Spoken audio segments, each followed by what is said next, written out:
এই ভিডিওতে দেখাবো কিভাবে রঙিন বরফ বানাবেন।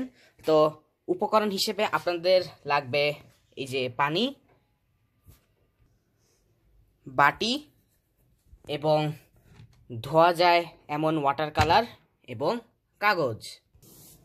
তো আপনারা যদি খাবারের জন্য বা খাবারে সার্ভ করার জন্য যদি বরফ বানান তাহলে ওটাকে আপনারা ফুড কালার দিয়ে বানাবেন। আর ডেকোরেশনের জন্য হলে আপনারা এই যে ধোয়া যায় এমন ওয়াটার কালার ব্যবহার করবেন। তো এখন আমরা ধোয়া যায় এমন ওয়াটার কালার ব্যবহার করব। তো প্রথমে হলো যে কাগজের কিছু অংশ ছিঁড়ে নিব আমরা।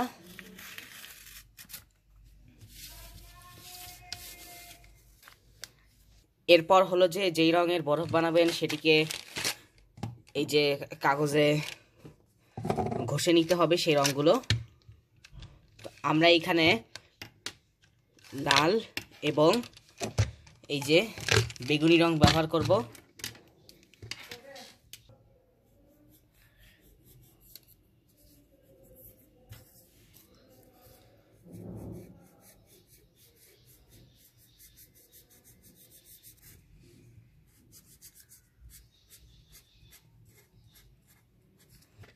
আর আপনারা যদি দুটি কালার একসাথে মিক্স করে বানাতে চান তাহলে এর আরেক অংশে আপনাকে অন্য রং করতে হবে।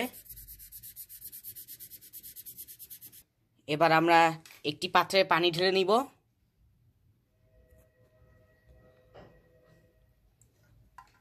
যতটুকু আপনারা বরফ বানাবেন সেই পরিমাণ অনুযায়ী। তো আমরা এখানে এই যে কাপের প্রায় অর্ধেক নিয়েছি। এরপর আপনাকে কাগজটিকে এরকম করে ছিঁড়ে ছিঁড়ে টুকরো টুকরো করে ফেলতে হবে, বা আপনারা এই কাজে কেচি ব্যবহার করতে পারবেন। এবার হচ্ছে যে এটিকে এরকম করে মিক্স করতে থাকবো এরকম। আর দেখুন কালার চেঞ্জ হয়ে গেছে, দেখলেন তো?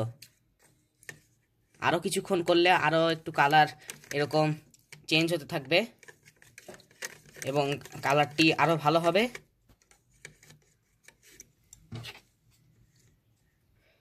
এরপর যেগুলোর রং একদম এরকমভাবে ধুয়ে সাদা হয়ে গেছে সেগুলোকে এক সাইডে সরিয়ে রাখবো।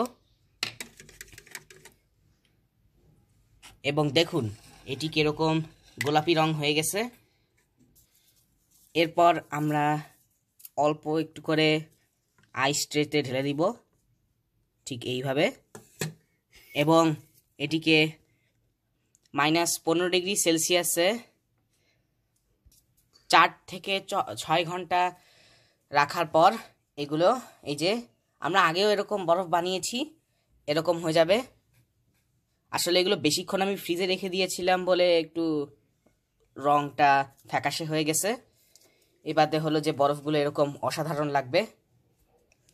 আমরা এবার হচ্ছে যে লাল এবং নীল কাগজ রং করে সেটাকে কুচি করে নিয়েছি এবং সেটিকে এবার পানিতে মিক্স করছি।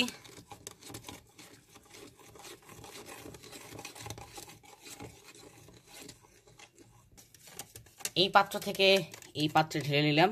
আর লাল এবং নীলের এই যে মিক্সচারটা বেগুনি হলো। এবার আমরা আইস ট্রেতে ঢেলে দিব।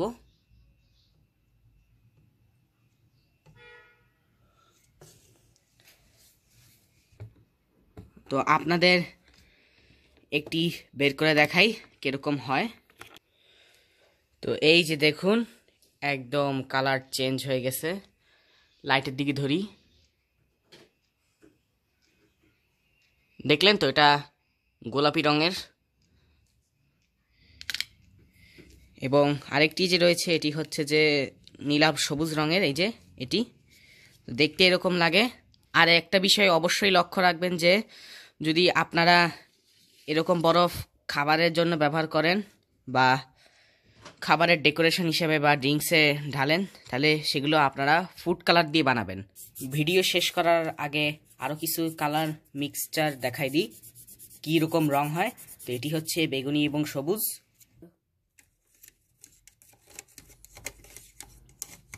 তবে এই যে কালারটা ভালো হয়নি বলে আমরা এতে আরেকটু নীল যোগ করলাম।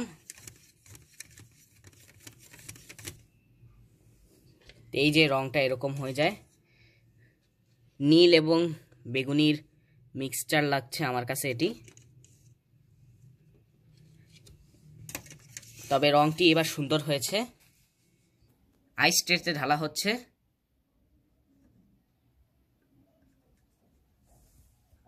আরেকটি রং বানানো হলো, সেটি হচ্ছে নীলাভ সবুজ, এবং এই যে রংটি এরকম আইস ট্রেতে ঢেলে দেওয়া হলো। তো এই রংটি বানানো হলো, এই যে এই রংটি নীল এবং সবুজ রং দিয়ে, হলুদ এবং সবুজ রং দিয়ে এবার বানানোর চেষ্টা চলছে আরেকটি রং। তো এই যে রংটি হয়ে গেল হালকা সবুজ। এবার আইস ট্রেতে ঢালা হবে এবং আগের কিছু রঙের সাথে এটি মিশিয়ে দেওয়া হলো। আগে এখানে বরফ ওই যে একটু গলে পানি হয়ে গেছিল, তো সেটির সাথে মিশে অনেকটা এরকম রং হয়ে গেল। তো এই যে পুরা আইস ট্রে দেখুন কত রঙিন রঙিন বরফ রয়েছে। যেমন এই যে দেখাই, এই দেখুন অসাধারণ লাগছে না, একদম বিভিন্ন রঙের। এই যে দেখুন নীল রয়েছে, গোলাপি রয়েছে, এবং আরও কিছু ঢেলে দেওয়া হলে এই যে দেখুন একটি হাতে নিয়ে আবার দেখাই,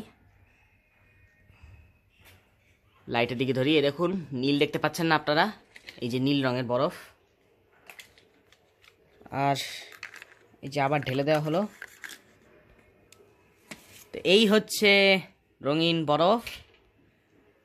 এবার আমরা এর সাথে পানি ঢেলে দিয়ে এবার নাড়বো। আমরাও একটু মজা করে নিলাম।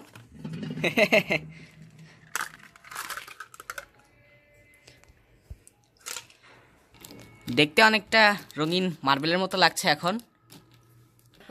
ও দেখুন ম্যাগনেটের মতো, দেখুন এগুলো লেগে গিয়েছিল, পড়ে গেল আবার। অনেক ঠান্ডা কিন্তু এগুলো। এরপর আমরা সব ঢেলে দিলাম।